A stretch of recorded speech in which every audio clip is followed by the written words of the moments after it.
Gemma, could I please invite you back onto the platform, as it were? Could I also check that Charlotte Ownby is listening and watching? Charlotte, are you there? I'm here.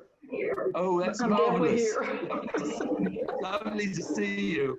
So try not to blush too much. Remember, don't be too modest while Gemma sings your praises, very justifiably. So please go ahead, Gemma.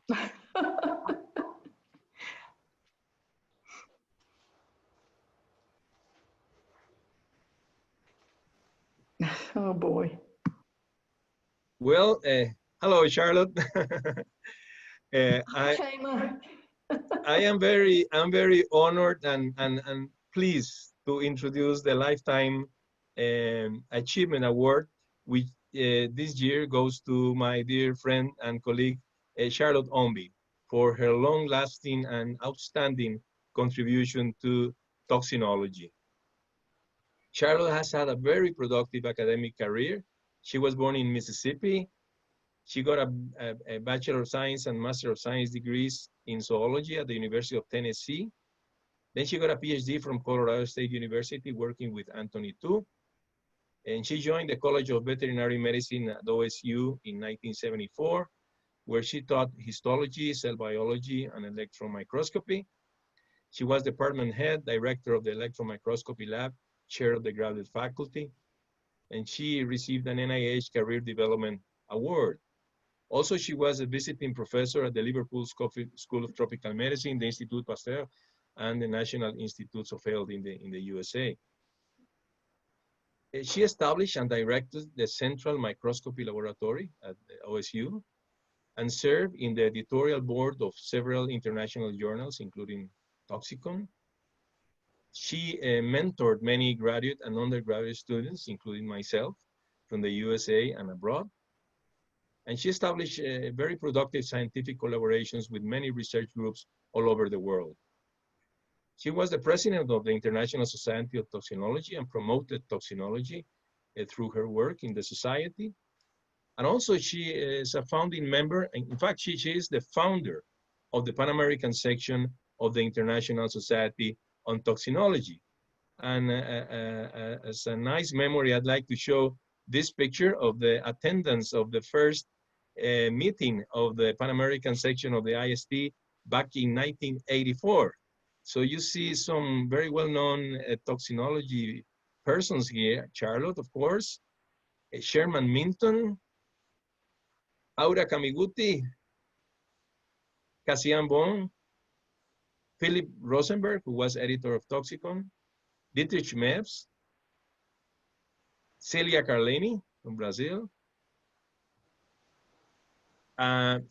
So Charlotte really promoted the development of toxinology in the Americas and in the world. In terms of her scientific contributions, Charlotte joined the group of Anthony Tu at Colorado State University in the decade of 1970. Let me place this situation in context. At that time, little was known on the pathogenesis and the mechanism of action of local tissue damage induced by snake venoms. In fact, the toxins responsible for these effects were not known. So the laboratory of Anthony Tu became the center stage for this area of research. Anthony Tu started working with some colleagues from Japan, such as Manabu Homa, describing the general histological picture of tissue injected with snake venoms. This is a picture of this paper by Homa and Tu showing myonecrosis. But little was known on the mechanism of action of myotoxins, hemorrhagic toxins, and in general viperrid venoms. So when Charlotte joined Tu's group, she brought her expertise to do electron microscopy work. And this was very significant for our understanding of this phenomenon. So she started studying the pathogenesis of hemorrhage by using transmission electron microscopy. And she first published this paper on the action of crude Crotalus atrox venom. But then with some purified toxins that had been characterized by John Jarnason, who also was a student in Anthony Tu's group, she studied the mechanism of action of these purified metalloproteinases from Crotalus atrox venom. And she did a very interesting and relevant finding. This is a beautiful picture. I always like, because it shows very clearly the very precise time when an erythrocyte is leaving a damaged capillary due to the action of these metalloproteinases. So in this study, Charles showed very clearly that these proteinases were able to directly damage the integrity of endothelial cells. And she named this mechanism hemorrhage per rhexis. That was very important at that point, because the dogma, so to speak, at that time was that hemorrhage occurred by diapedesis. This is by widening of intercellular junctions between endothelial cells, so that erythrocytes would escape through this widened intercellular junction. But Charlotte here showed that there was another mechanism. And in fact, this is probably the most frequent mechanism for the induction of hemorrhage, which is the direct damage of capillaries secondary to the degradation of the basement membrane. So that was a very important finding, which clarified the mechanism of action of hemorrhagic toxins. But she also developed some very fine studies in the characterization of the pathogenesis of myonecrosis. Initially, she worked with myotoxin A, which is a low molecular mass toxin homolog to crotamine. And this toxin binds to voltage-dependent ion channels and induces an increase in the area of sarcoplasmic reticulum and disorganization of myofilaments. And then she explored also the mechanism of action of myotoxic phospholipases, showing that they act by disrupting the integrity of the plasma membrane, inducing a calcium influx, which results in hypercontraction, mitochondrial damage, and so on. So her studies her microscopy studies also illuminated the mechanism of action of myotoxins. After this pioneer work, she continued studying the myotoxins and characterizing some new myotoxins and studied their mechanism of action. And she also investigated the pathogenesis of muscle damage by other agents, such as tarantula venom, in collaboration with our dear friend, George Odell. She also investigated the neutralizing ability of antivenoms, in particular the Wyeth polyvalent antivenin, which was used in the States in those years. And she demonstrated that enriching this antivenom with antimyotoxin A serum raised in rabbits improved the neutralizing ability of this preparation. She developed very good collaborations with many colleagues around the world, and I would like to mention in particular the collaboration with colleagues in Brazil, which she really did in many times. And here two of the researchers that visited Charlotte's laboratory for some time, Paulo Melo from Rio de Janeiro and Eloisa Celistre de Araújo, and they investigated also these topics of hemorrhagic toxins, myotoxins, mechanism of action, and so on. I was very fortunate to have Charlotte as my PhD supervisor in the early 80s. In addition of being a great teacher and mentor, I learned many things from her. Charlotte has been a great friend, and I take this opportunity to deeply thank her for all the support she gave me during those years. These are two of the papers that came out from my PhD thesis, where we studied we isolated a myotoxin from Bothrops asper venom, and we studied also the regenerating process of muscle. That was my first involvement with the study of muscle regeneration. So those were great times for me. And to remind those times, I like to show this picture that means a lot to me. This is the day where Charlotte signed my my PhD degree back in February 1984. Great memories, Charlotte. So Charlotte has a very nice family, which I am proud to know very well, with her husband Jim, her daughters Holly and Mary, and her sons-in-law Alex and Rick. And also Charlotte is a proud grandmother of two beautiful children, Scarlett and Jim, and Ethan, sorry, Scarlett and Ethan. So in addition of being a superb scientist and a promoter of toxinology for many years, Charlotte has built a very nice family.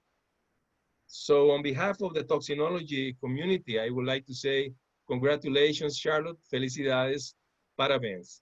Thank you very much. Well, thank you for that marvelous citation, Chema. And I'd just like to add to it, we've got a very nice message online from Denise Tamburgi from Instituto Butantan. Dear Charlotte, you are such a great inspiration to us women in science. Thank you for all your fantastic work in the toxinology field.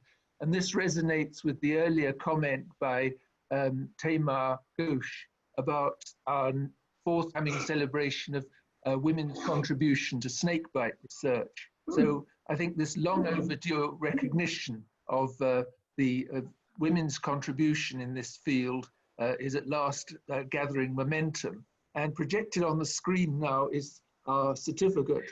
Charlotte, I'm so sorry you can't be here on the grassy lawn of St Hilda's College, Oxford, in the sunlight with the River Cherwell and people punting on the river. It would have been a lovely occasion. But this is, I'm afraid, the best we can manage this year to recognize your tremendous contribution. And thank you, Chema, for articulating it so beautifully. I must say I've had my arguments with you in the past, you know, Charlotte. I remember at Newcastle we had a bit of an argument about fasciotomy, and I hope that in the intervening years you've come round to my point of view on fasciotomy. No way. No way. Anyway, the floor is open to you now. You don't have to say anything, Charlotte, but we'd love to hear from you. Great. Well, I just want to first thank Chema for making the nomination and for giving that outstanding presentation. And I might forgive you for showing the photograph of me in 1984. It'll take some time, but I'll work on it, okay? That was really nice. And Chema was my first PhD student. And like you said, we had a great time and we became very close friends. I'd also like to thank all of you in the organization who supported my nomination and everybody at the meeting. And David, thank you very much. Appreciate it. There were a lot of people over the years who helped and supported my career. And one of the primary ones is Terry Coburg. And I think Terry is somewhere on this Zoom meeting. But Terry, thank you so much. Terry Coburg was with me from 1980 until I retired in whatever, 2014 or something. And he was outstanding. Hi, Terry. There's Terry. Thank you, Terry. And another person who was instrumental too was, of course, George Odell. And George is deceased, but many of you knew him. He was a fantastic guy and always supporting me. And also, he gave me my first tarantula as a pet, which is, and I think I had 2 in a row after that. George was also instrumental in developing the meeting that David was talking about in 1988, the international meeting that we had in little bitty Stillwater, Oklahoma. And it was, I think, a very enjoyable meeting, and it was great to have people from all over the world attend. I'd like to also mention that the members of the International Society on Toxinology, the IST, were just outstanding people, and always, I'm going to cry now. They were so supportive. Sorry. But I want everybody to know how outstanding they were, and there was so few egos in that group, and everybody just, as you know, everybody worked together and collaborated. And so I really appreciate that group, and especially, I'll have to point out the Brazilians. Thank you, Chema, for mentioning the Brazilians, but I have a very close association with the Brazilians, and they were also great collaborators and great friends. And of course, my family, one of them sitting right here. I don't know if she'll come on to be, you want to say hello? This is my younger daughter, Mary, who is an Egyptian archaeologist and desert Southwest archaeologist, who has a PhD from Cambridge in the UK. Oh, that's a great mistake. I don't know why, from the UK, from Cambridge. I tried to get her to stay over here, but no way. Anyway, so, but my family was extremely supportive, especially my daughters, because they really supported my crazy habit of picking up snakes on the highways or roads, wherever we were driving, either to save the snake from getting run over, or sometimes to add the snake to my collection. And I remember one time in particular, we were coming back from a shopping trip in Oklahoma City. We'd been to the mall, and there was a beautiful timber rattlesnake on the side of the road. And Jim, my husband, I yelled, stop, stop. And so he turned around and stopped, and we actually collected that snake and put it in a shoebox and brought it home. Do you remember that? And that snake became part of my collection, and it really helped in a collaboration I had with Jim Glenn on the neurotoxins of timber rattlesnake venom. So that was interesting. I had a really fascinating career working on snake venoms and toxins and occasionally on tarantula venom. But I retired my faculty position, but I wasn't ready just to stop working. So Terry Kohlberg and I moved to a new electron microscopy laboratory for Oklahoma State University and proceeded to build it. So Terry was instrumental in helping me with that. And also Lisa Whitworth. I don't know if Lisa made it on, but these two people were just outstanding and very supportive, and we had a good time. Just to let you know, even though I moved from Oklahoma to New Mexico, I'm still in touch with venomous snakes, and just a couple of weeks ago found one in my backyard. And it happened to be a prairie rattlesnake, Crotalus viridis, and so it was beautiful, and I couldn't, of course, kill it. I just relocated to a little nicer area that was not exactly in my backyard. So anyway, that's all I have to say, really. I just wanted to thank everybody and thank especially the people who helped me along the way. I spent, like Chama said, I spent a sabbatical at Liverpool at the School of Tropical Medicine with Dave Theakston and Alistair Reed. That was awesome. Spent some time at the Pasteur Institute with Cassian. That was also awesome.